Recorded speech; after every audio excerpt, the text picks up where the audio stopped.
Hi everyone, Liz Campbell here, the word stylist, and today I want to talk to you about a very important subject, topics. How the heck do you come up with topics to talk about and to write about and to create content around day in, day out, week in, week out, month in, month out? It can be such a time-consuming task. And if you don't have issues with topics because you have so many topics, one of the issues I find that people have is that when they sit down to write about this specific topic, they don't know how to write it. They don't know how to write the content. So, my friends, I want a couple of tips today. I've got 3 ways that you can never be without topics to talk about again. There is an abundance of topics for you to talk about, and I'm going to share my 3 best ways and how we find topics to talk about with you. And I'm also going to go through a structure that you can follow if you are having issues with your content writing when you sit down to write and there's just nothing coming to you. So let's get started. The very first point I'm going to talk to you about is topics. So how do you actually find topics to talk about and to write about that people are really interested in? Now, I've got 3 ideas on this. One is your clients. Your clients are the best source of topic inspiration that you have access to. And it's actually free access, right? So we can go and pay someone to find topics for us. We can go and, do a whole lot of work around this. But do you know what? If you just go to your clients and ask them this one simple question, what are you having trouble with that I can help you with, right? And they will say to you, oh, well, Liz, when it comes to my content, this happens, that happens. I don't know what to write about. I don't have any topics. I have too many topics. It takes me so much time, right? There's so many things that will come out of that conversation. Now, you can do this in a couple of ways. You might decide that you have a virtual coffee, or when we can all catch up again, you take them out for coffee or lunch. You might actually just pick up the phone and just have a quick chat with them. You might even just send an email or an SMS or a Facebook message, right? So number 1, ask your clients, the clients that you have now, the happy clients, like what are the areas that they struggle with?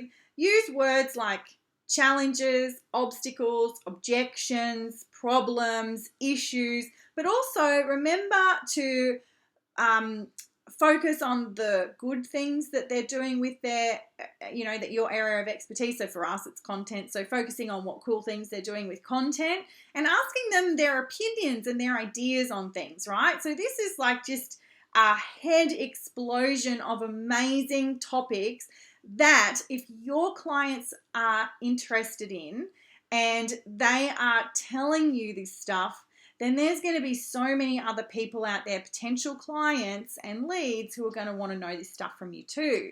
So that's number 1. Number 2 is if you don't have clients, or, you don't feel comfortable going to your clients, go and have a look at your audience and go and find some posts that your audience have posted and check out what they're talking about. So find some potential clients, people that you would love to work with, and see what they're posting about on social. You can find out a lot about people and what they want to know about and what topics they're interested in and how you can be creating content specifically for them, literally just from their posts. But take it a step further. Go and do a search in social media on your topic. So for us to say it's content writing, go and do a search on content writing, see the posts that are coming up, click on somebody else's post and have a look at their comments that they're getting. Now, this just opens up a whole new world of topics for you. So before you had no topics, now you've got heaps of topics. The 3rd tip and the other final thing that I'll talk to you about when it comes to topics is have a look in your feed.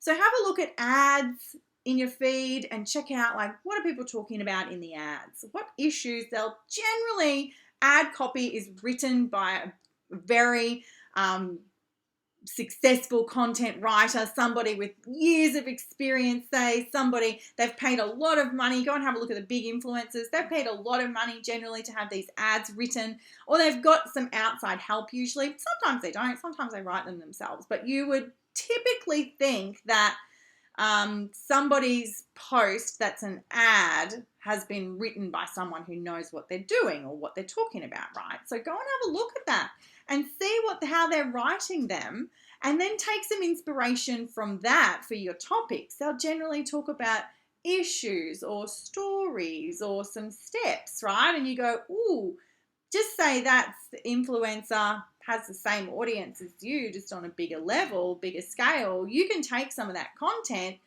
as an idea and as inspiration, right? Not the actual content, but the idea of it, and use that. So there you go. Look at clients, look at your audience, look at their comments, look at their posts, and go and have a look in your feed and have a look at ads. Now, the other issue that happens with this is that you've got heaps of topics, but you sit down to write and there's just nothing coming. So here's what to do around that. Follow a structure. So the structure that I follow and teach in my courses through Wow School Global is headline, lead, body, call to action. This can go over any piece of content at all. So you can actually create your content using the structure, right? So you've got the great idea, and now we're going to start to create our content using the structure. So you sit down and you write your headline. Your headline is very simple. It's a how-to, it's a why headline, it's a list, say. Your lead sentence, go and have a look at those ads. Go and have a look at other people's posts. The ones that get the best engagement and the best results actually start with something a little bit different. A story, an anecdote, a question, a statistic, a did you know, a fast fact, right? So when you have a look at these posts and you question, why are they getting so much engagement, interaction, and I'm not? It'll be because of the way that it's written, right? It's written in a really engaging way, and how to do that is through your topics and the way that you write. So after you've done your headline, your lead, you come down to your body, just tell the story in a really logical fashion. If you've got a how-to, list out how people can actually do the thing that you're saying. Give the steps, give the tips, give the lessons, give all of this information that's so super valuable to people, and elaborate on your topic, right? And the last one, do not forget this, call to action. So call to action is a big one that people often skip over, look past, forget, don't know they need to do it, or feel icky about doing it. You know what? It's just direction. It's just a next step. It's just a description of how people can actually get a better result than the information that you've given them in your post or piece of content, right? And all you need to do is just share what it is, who it's for, how it's going to help them, and how they can get it. That's literally it. It doesn't have to be anything salesy and icky.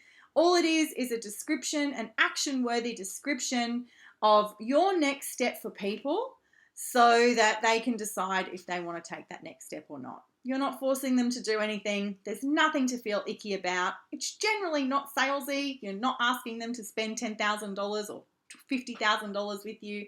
You're literally saying, hey, I've got this thing and you might be interested in it. Speaking of calls to action, hey, I got this thing and you might be interested in it. Our challenge, our SOS Content Writing Challenge, starts on Monday. It is literally 5 days where we hang out, we get started at 9 a.m. every day, we plan our content, we look at the topics, we write the content, and we post it, and we do all of that together. It only takes about 30 minutes or so each morning. You'll be sent templates, which will help save time and help you really understand the structure of the content as well. And then, of course, where you will see more results because we all get together, have a look at each other's content. I am on hand to go through the content with you. We catch up in a Facebook group so that you can actually post your content and get some feedback on it from people. The results that we see when we run this challenge are really heartwarming. They truly are. People see more followers, more engagement, more comments, but then also more leads because they have calls to action, you guys. And not only more leads, but they start to see more sales and more clients coming through. So it's a fun challenge. It's heartwarming to see this stuff happening. If you want to join us, there is a link in the status updates and in the first comment here on this post. You can go and have a look. You decide whether it's for you and whether you need that type of help, but it is a really fun thing to do and people love it. I've got limited spaces for this one, which we don't normally do, but just with COVID and, you know, everybody coming together online, I want to create a really nice, harmonious place for people to be, a safe place. So there are limited seats available. There's not many left, I must admit. We're getting started on Monday. We're going to close it off on Sunday night, and then you'll be able to just be in our little group together creating amazing content. All right, you guys, you have a fantastic day. Thank you so much for hanging out with me. I appreciate it. I hope you found value from this video. I'd really love to see you on the challenge. If not, go have a great day and start writing copy that works. Bye for now.